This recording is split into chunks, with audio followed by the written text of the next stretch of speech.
Hey guys, it's day 2. We're getting these boxes ready for next spring, next summer. So we've got our first coat of primer on it, and here's what we're going to do today. First step, we're going to take this wood putty. We're going to fill in any holes that we have. We got a disposable putty knife, so we'll take care of that.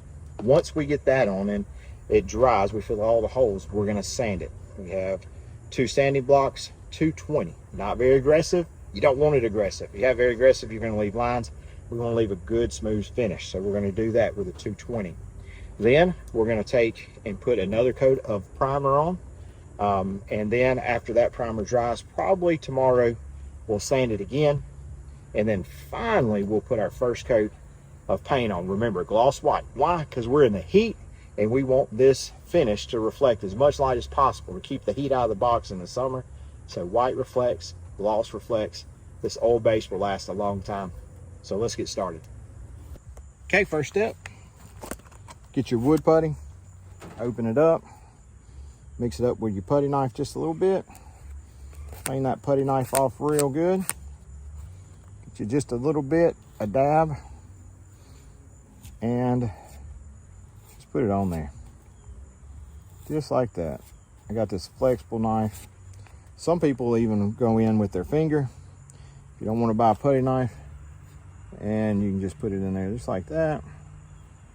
And remember, it sands, so it'll be all right. But for me, I think it looks a little bit nicer, and it's a little bit less work when you use that putty knife right there.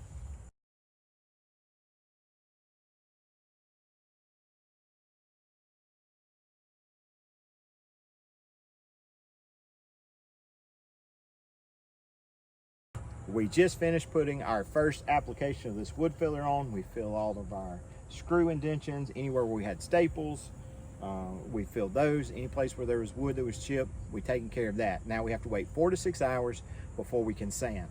After we sand, we'll be ready for our next application of our primer.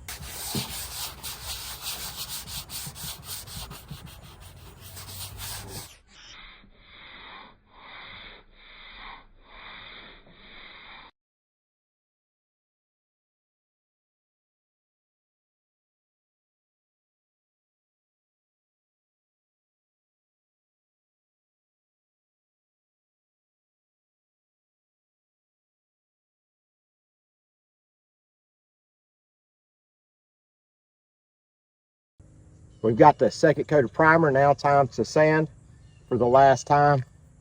Remember, we're using 220. And here's the trick.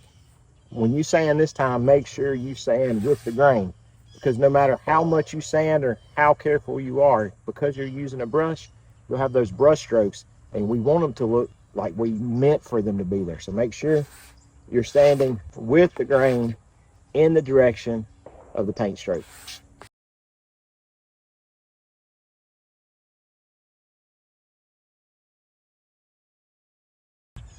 One last thing, when you paint, make sure you paint with the grain. Why?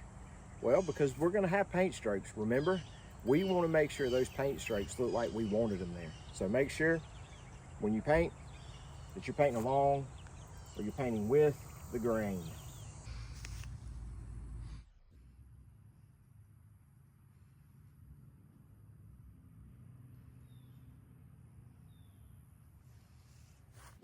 All done, finished. Everything's done on it. We got it all primed, we got it all filled, we got the paint on it. We have the sander. Only reason you sand this last coat here is if maybe a bug fell, maybe a leaf fell on your paint, you can sand it out with a 220. You won't ever notice it. Other than that, leave it like it is, and this thing will last you a long time. See you guys next time.